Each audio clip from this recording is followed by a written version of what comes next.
Thank you, President Silver and Bennington College, for allowing me to speak today. And welcome friends, family, and alumni, and congratulations to the class of 2014.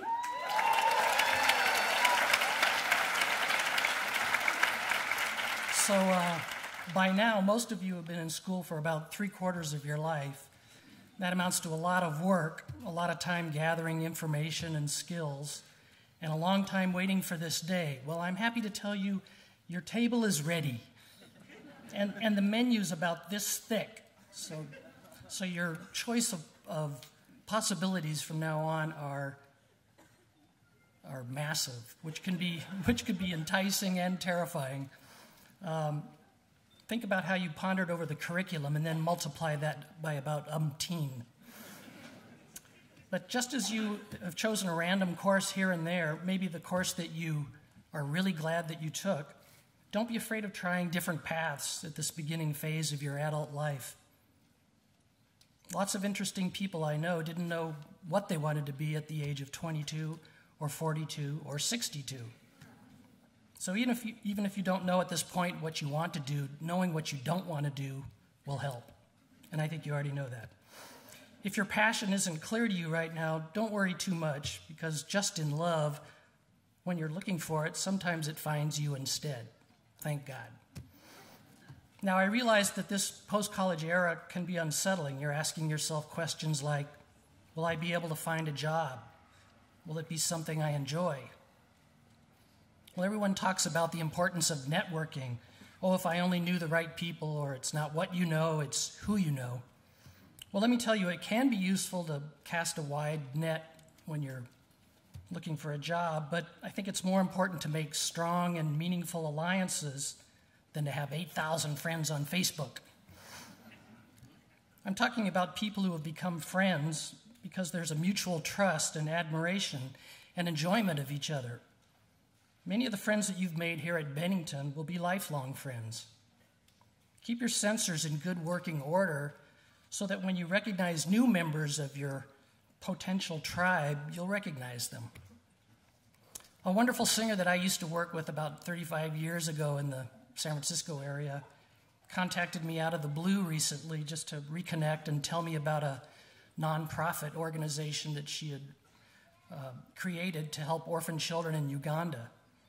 And about the same time, a recent Bennington graduate, Ben Underwood, emailed me and asked me if I knew any musicians in Austin, Texas, where he was relocating. So since that's where my friend Connie lived, I put them in touch with each other, and she took him out to a jam session, and he told her about the work he had been doing in Nepal with biogas systems. And now it seems he's building one for her house in Austin, which is to be the prototype for hopefully a system to be installed at the school in Uganda. So that's networking at its most organic level. I love it. So graduates, I have a lot of faith in this generation. You've shown great concern about a wide variety of human rights issues. You've also given attention to sustainability issues like recycling and renewable energy. Later, you'll probably look back and remember a time when scientists collecting facts about global warming were still trying to be taken seriously. Just as we marvel at an era centuries ago when there was no understanding of gravity. I guess people at the time must have just thought the earth sucked or something. I'm sorry. Yeah. But anyway, I remember going over to the Student Center in 2008 to watch the election returns, and I was thrilled to see the place packed with students who were hoping to witness together a landmark moment in U.S. history. Some had worked quite hard for Barack Obama, and you could feel the hope and pride in the room. Evidently, someone had come up with a cure for apathy. But who cares? Your generation has grown up with unbelievable advances in technology. We now have communication and access to information at lightning speed. Now, recording engineers always say getting a recording is very simple. You need two things. You need a good microphone and a good player with a good sound, whether it's voice, guitar, saxophone, whatever. Well, our rapid-fire communication also needs good sources, meaning quality information and discussion as opposed to gossip and star envy. You've seen how citizens can use social media as a powerful tool in movements like Occupy Wall Street or Arab Spring. The world is definitely getting smaller. This graduating class is filled with inquisitive minds and creative spirits and potential up the wazoo. Some of you will go on to make great art, theater, dance, music, perhaps become innovative educators or mediators. Who knows, one of you might even win the Nobel Peace Prize. I would kill to win that one. I didn't know. Some of you will raise families, some of you will grow gardens, and some of you will make innovative businesses, either in your community or in cyberland. And some of you may make a lot of money, which means you'll be sending checks to Bennington College. Keep that in mind. And some of you may take a very long time to find your place in the world, which is also perfectly fine. Your real job is finding you, your essence, however long it takes, and then sharing it, being comfortable with it, and happy about engaging with the world around you. I myself needed to play music, and it's been my sanctuary for as long as I can remember. I started playing gigs in the San Francisco area when I was about 14, joining my older brother's rock band, the Becketts. Which, yes, Sherry, it was named after Samuel Beckett, even though none of us had ever read a word of any of his writings. But it sounded English, which was all the rage back then, so that was the Becketts. I learned a lot during that era, though, about the power of music and community, from dances at frat parties at Cal Berkeley to hippie gatherings in Haight-Ashbury and political rallies in downtown Oakland. And music was often the fuel, and I developed a great respect for that. Music has also been my Trojan horse in a way, allowing me to experience various cultures, to get an inside glimpse into worlds I maybe wouldn't have otherwise had an opportunity or inclination to visit, like an Hasidic wedding in Brooklyn, or a stilt walking festival in Belgium, or an African-American rodeo in Harlem, just to name a few. So music is the constant, but those are the benefits. Some simple advice from an early jazz mentor steered me toward a more adventurous approach to living and learning music. He warned me about getting too obsessed with practicing to the exclusion of other rich life experiences. And he said, you may reach a level of great technical proficiency on your instrument, but if you don't have a wellspring of emotions and stories to tap into, then your expressions will just sound like an 8x10 practice room, right? So live life lively enough and deeply enough so that you have good memories by the time you're old and restricted to your favorite chair, sharing stories with whoever will listen. Of course, as my grandfather said, nostalgia, it's just not what it used to be. That's what's screw that. Music itself has been a wonderful mentor in my life, teaching me some valuable lessons, the foremost being the more you put into it, the more you'll get back. This is the same for all endeavors. Listen. Ooh, that's nice. So all things grow from silence and stillness, and we tend to forget that. The ability to listen with attention is vital in music. Whether listening with deep focus to recordings in order to learn, or developing the ability to recognize intervals and chords, or listening with awareness to members of an ensemble for balance and timing. Listening is a crucial skill. In life, the key to flourishing relationships lies in the ability to listen to one another. It's quite difficult chatting with someone who's already thinking of how they'll respond while you're still talking to them, right? And then there's the people that just talk too damn much. And they're all certified members of the self-help group, and on and on and on and on and on and on and on and on. Okay. Just in case you need a cue to know if it's funny or not, that was... Okay. A few words about blend and balance. Dynamic balance is, of course, important. If a flute player or a mandolin player can't be heard, it's the job of the other musicians playing more powerful instruments to adjust their volume.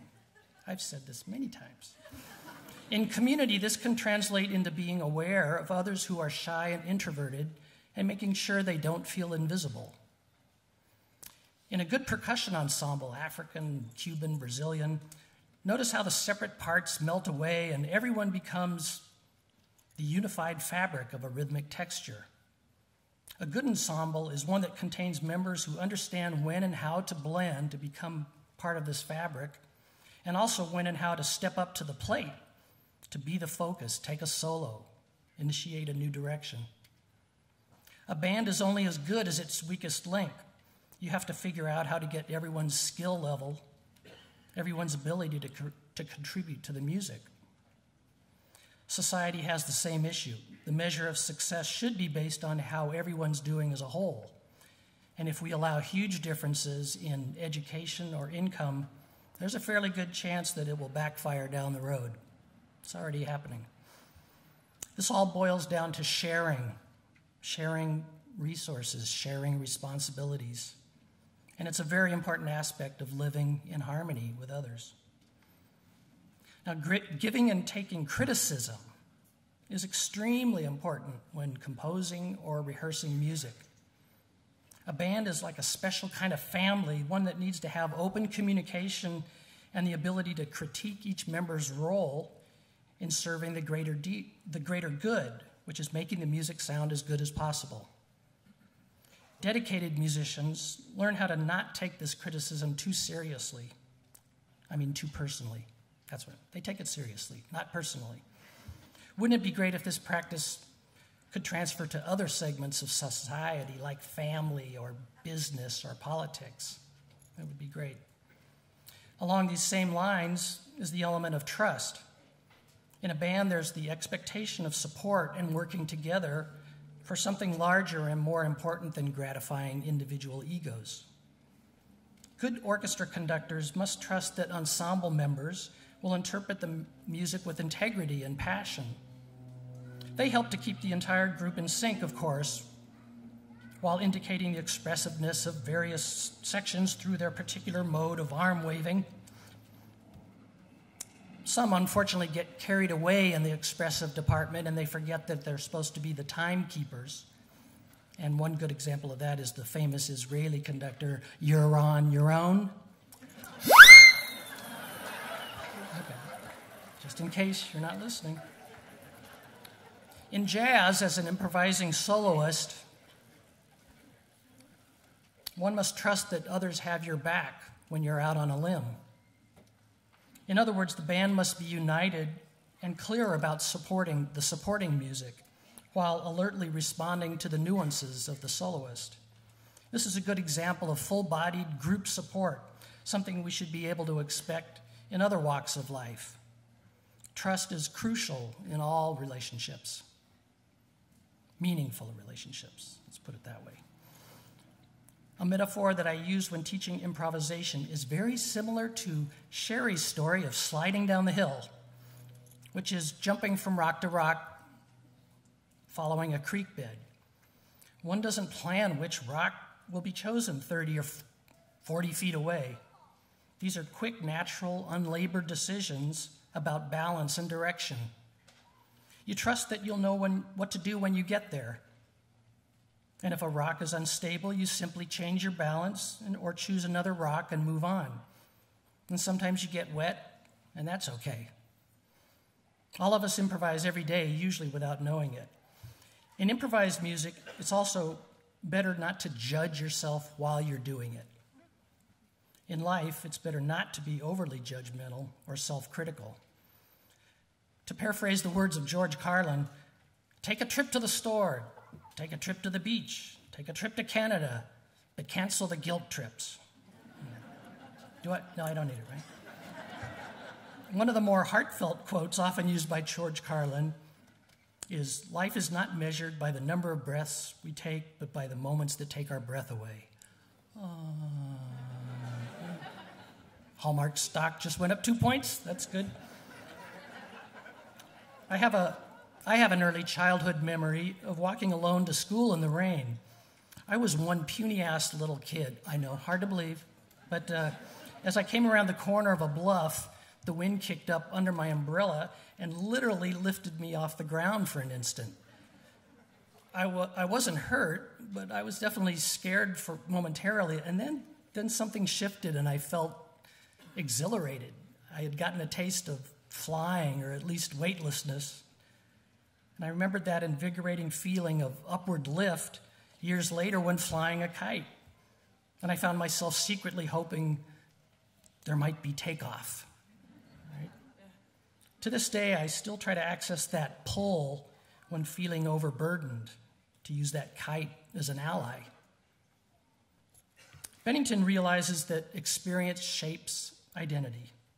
Students are encouraged to think on their own, follow their own impulses, break rules if necessary, and not just go along with the social norm, to be unique. One of Bennington's most famous alumni, Martha Graham, said the following: "There is a vitality, a life force, an energy, a quickening that is translated through you into action. And because there is only one of you in all of time, this expression is unique. And if you block it, it will never exist through any other medium, and it will be lost. The world will not have it. It is not your business to determine how good it is, nor how valuable, nor how it compares with other expressions. It's your business to keep it yours clearly and directly, to keep the channel open." It can be challenging to keep one's center and to channel vitality during life's ups and downs. In good times, cash in on the confidence and motivation, but take it in stride. As comedian Stephen Wright points out, when everything's coming your way, you're probably in the wrong lane.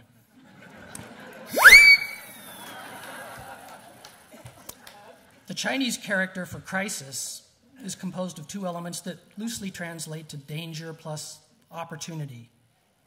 We can learn from experiences that are challenging and make positive changes in our lives. When things are broken, lost, changed, or terminated, usually something moves in to fill the void. These are times to stay open and receptive to new possibilities. There were a few times in my life when crisis prompted a change of direction that yielded positive results. At age 20, after breaking up with a longtime girlfriend, I know it seemed like a crisis at the time, but I grabbed an opportunity to attend a new jazz program at a college 3,000 miles away, just about far enough, which opened my ears to a whole new world of music. It was a good move. And then a year later, I had a serious eye operation, and post-surgery demanded 2 weeks of patches on both eyes. But being blind temporarily taught me how to listen much more deeply. Invaluable experience at that age. And in the mid-70s, I quit music temporarily after disco hit the scene. Guess why? Deciding to travel through Mexico for 3 months, I ended up writing a whole record's worth of songs while just riding on trains and buses and hitchhiking and being silent. I had never written lyrics before, but this time out just allowed things to flow. Then, discouraged once again with the music biz in the mid-90s, I took some time out to help build the Roundhouse at Pompanook, a large cordwood community house a few miles from here. And there have been amazing events and gatherings there over the last 20 years, and I consider the people I share it with to be extended family, something that's always good to get. Then in 1995, my apartment building in New York City was destroyed in a fire, and I lost everything. But after the initial shock, I felt strangely liberated, somewhat released from my personal history and forced into the here and now. Within a year, It miraculously led to a much better living situation, an era of being inspired to compose, some opportunities doing Broadway and film scores and other cha-ching things, plus the teaching position at Bennington. So all's well that ends well, right? So I guess what I'm saying here is to embrace it all, the good and the bad, the joyous and the scary, the flying and the dragging. There's a good chance that from time to time in the coming years, your idealism and convictions will be tested, just like a strong wind testing your umbrella. But here's hoping that the winds that blow your way are not overpowering, just strong enough to keep your kite string tight, lifting you upward and forward. So stay informed and stay true to your core being. Find passion for your endeavors and find compassion for others. Learn to fight your fears and your prejudices. Be thankful instead of proud, except for today. You could be proud today. Be attentive and inquisitive. Be prepared. Do your homework, but learn how to fly by the seat of your pants. If you've done your homework, if you have your skills and knowledge base, then you can improvise with confidence. Your job in life is to find your appropriate operating system, tune into your internal network, and discover what motivates and excites you, what floats your boat, what winds your clock. Well, nobody winds their clock anymore. There was a saying a couple of years back in the 60s or 70s, man, where are you coming from? So I altered that saying for myself. I want to head in the direction of the place I want to be coming from. So do some mining and find where that place is. Develop and trust your instincts. Do some you can learn from various skills and tons of information, but your instincts will help you make decisions about your life, allowing you to steer toward a place of comfort and motivation. So here's my wish for you. Some magic in your life, some wisdom in your years, some fire in your soul, and some music in your ears. Gotta have music. And this is what we ask of you. Keep your battery charged. Keep the light on. Let us know someone's home. And for each day you have, show up. Observe and learn, but most important, participate. So class of 2014, your table is ready. Let's eat. Thank you.